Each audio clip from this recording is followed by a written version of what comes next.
guys, it's Jen with two N's. Welcome back to my channel. Today I am actually going to do a first impressions video of Phoenix Ash's nails. Ash is the owner and she sent me over a few powders to try. The Magical Unicorn and Majestic, very pretty. Crayon Green, Honey Bunch. Oh my god, that color is so pretty. I will actually open up some of these and show you here in a minute, but the Razorwing Dragon Skills is what we're going to do a mani with, and Mint Julep and Sand. This one, the Turquoise Oasis, is super pretty too, but Sand is what we're going to use. So I ended up chroming Sand and it turned out really pretty, but it's pretty all on its own. It does not need to be chromed. So here's a couple of swatches that I did for Crayon Green, Majestic, and Moonlight Unicorn. They're very unique powders, I will say. I have not seen anything like it. And that green is super pigmented. I just turned on the light so that you can see it a little bit better. It's always so hard to capture the actual everything on camera. But so those are three of the swatches.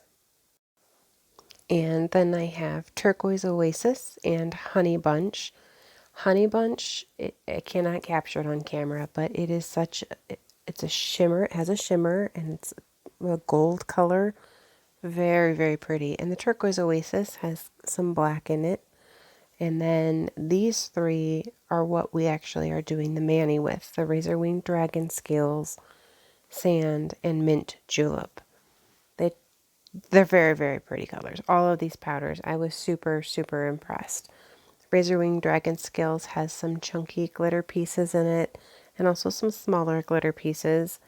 And then the Sand also has a really fine shimmer, and the Mint Julep is just a really pale green.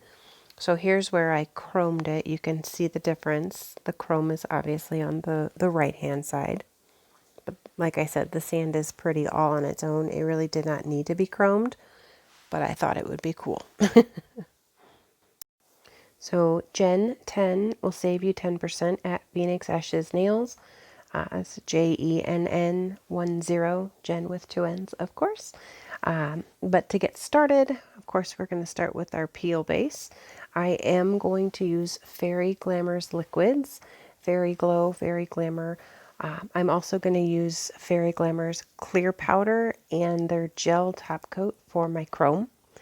Of course, we're going to start off with a peel base per usual. If you want your manicures to last, then I do recommend you skip this step.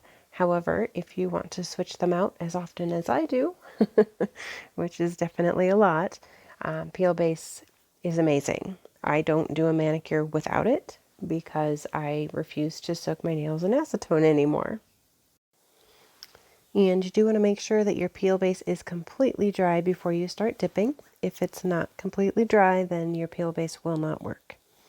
To get started, start with step number 1, the bond-in base.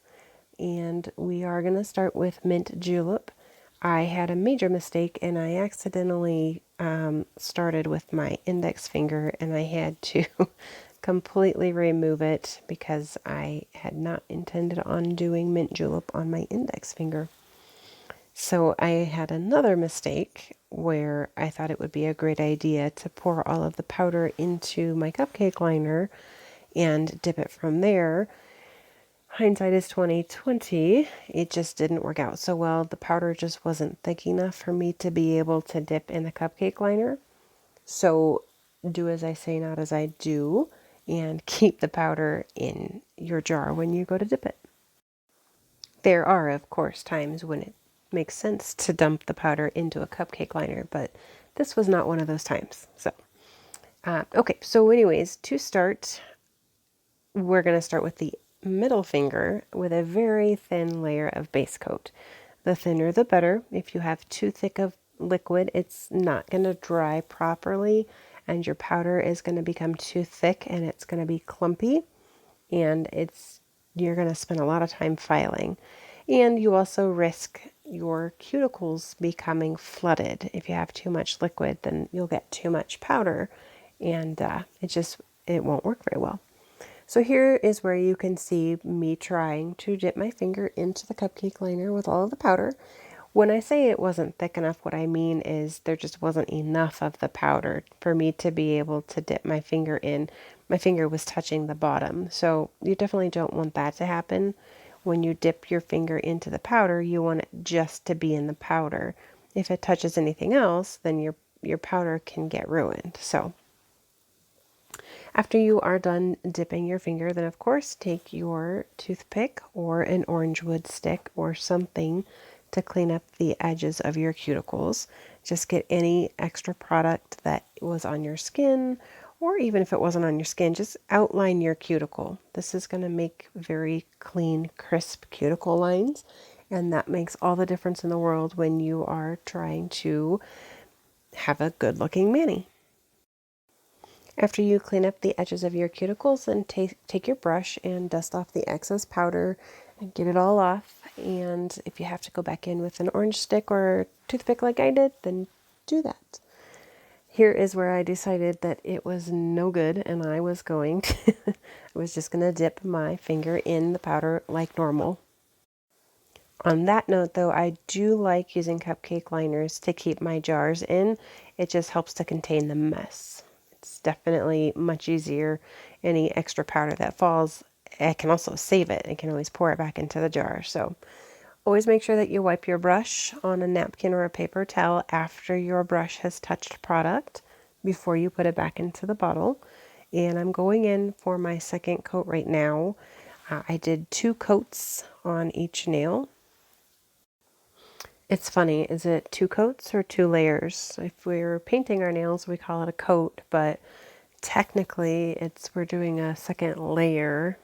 I don't know. I'll probably say both. Make sure that you cover your entire nail with a liquid. If you miss any spots, then you won't get any powder, and then your coverage will be uneven. But if you put too much, or if you get liquid on your skin, then obviously you'll end up having product on your skin. So just find the happy medium. And if you do get anything on your skin, make sure that you wipe it off. I'll just let you guys watch the dipping process here for a little bit without me yapping your ear off.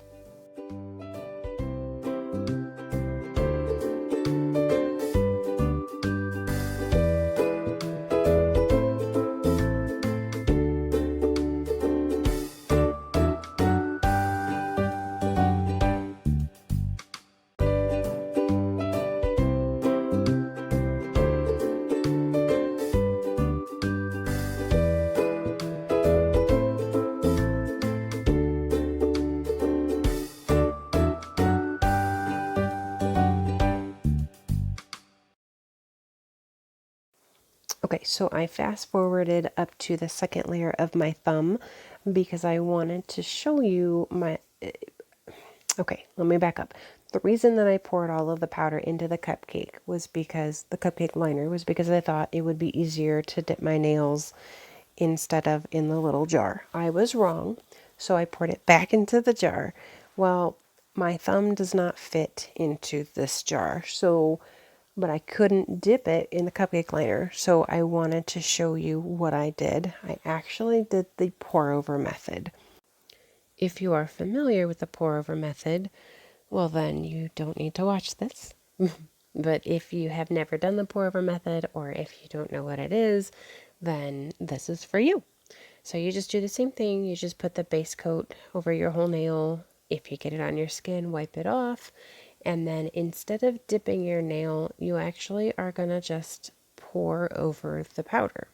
You can tap it with your finger to let it come out. You do want to make sure that your powder is stirred before you do that so that it comes out of the jar easy.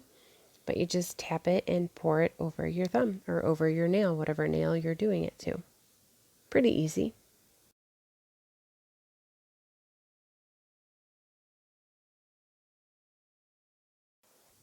And then you take your toothpick or orange wood stick and clean up your cuticles just like normal.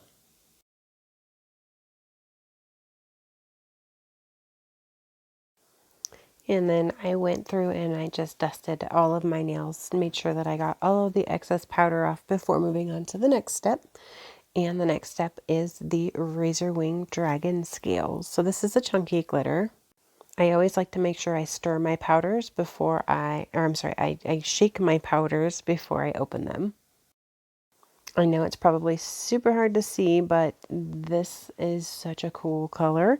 There are some big chunky glitters and then some smaller chunky glitters. Just a couple of different sizes. It's a very cool glitter powder for sure. And then this little doohickey, it's my new powder stirrer. It is actually a coffee stir stick. I got it from Amazon. It's very cool. I used to use the wooden ones that I had to throw away eventually. This one is reusable. I just wipe the powder clean. It's awesome. Got it from Amazon. So start with a very thin layer of base, just like normal. Make sure that you get your entire nail covered and don't get any liquid on your skin.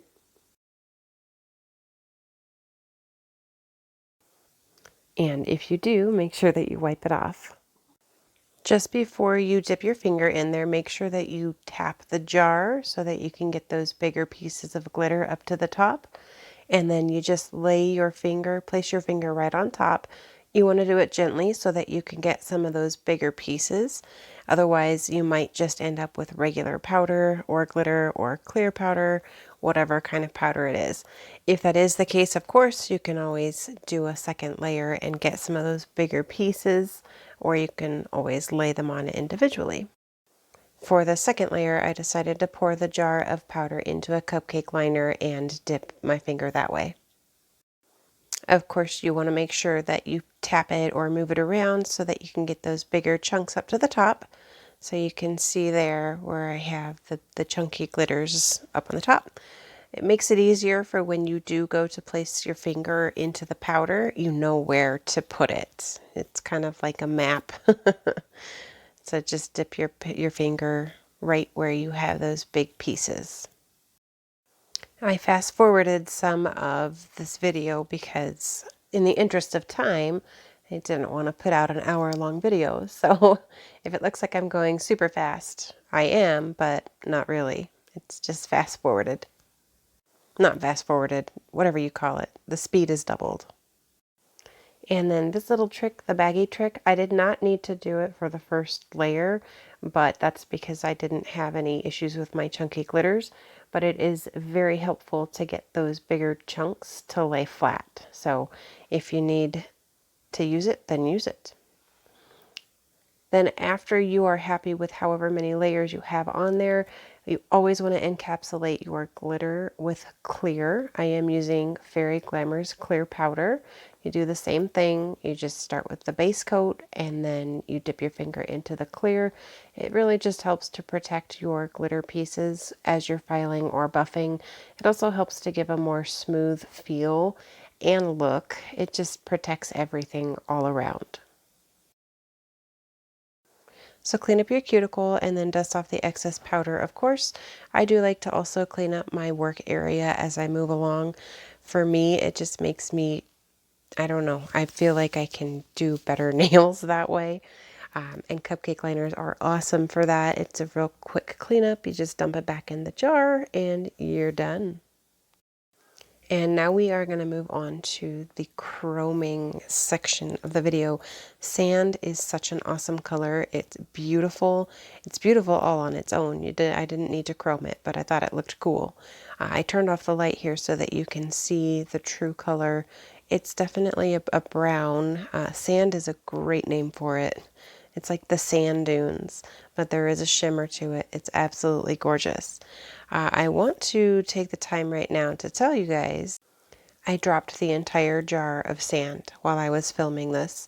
The entire jar spilled everywhere. It was a disaster. I was able to clean it up. I used my brush and I used the card and I used it like a dustpan and I was able to salvage it, but oh my God, I was so mad at myself and the powder got everywhere and I thought that I wouldn't be able to save it. Oh, it was terrible, but I did. I tell you this because it really is so easy to drop a jar or to make a mess. So hopefully my mistake makes you feel better about your mistakes. But oh my God, I was so mad, so mad. Okay, so now we are going to move on to the index finger. This is the finger that I chromed, but to chrome, you start off the exact same way as if you were just dipping. So I'm going to let you guys watch for a few, and then I'll meet you back here in a little bit when we're getting ready to chrome it. And I actually did 2 dips on this finger, so in case you were wondering, 2 dips.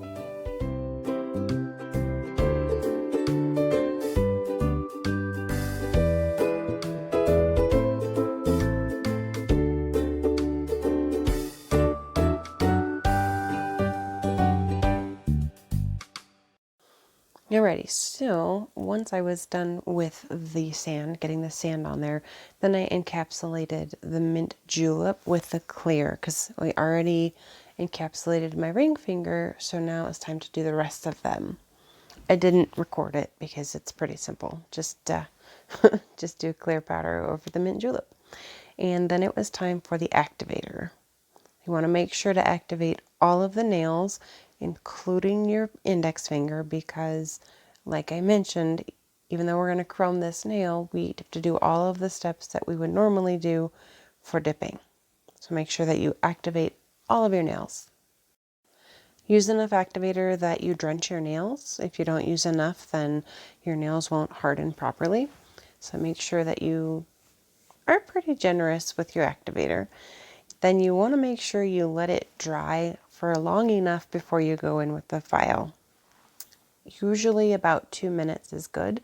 Once your nails are dry and the activator has hardened, then go ahead and file your nails to the shape that you want and buff them, and then go wash your hands. To chrome, you need a gel top coat. I'm going to use Fairy Glamor. And then of course you need your powder. Any powder that has a shimmer in it, you can chrome.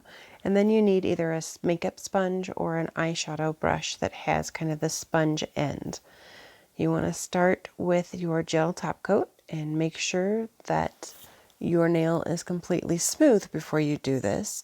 And you just put a layer of gel top coat right over your nail.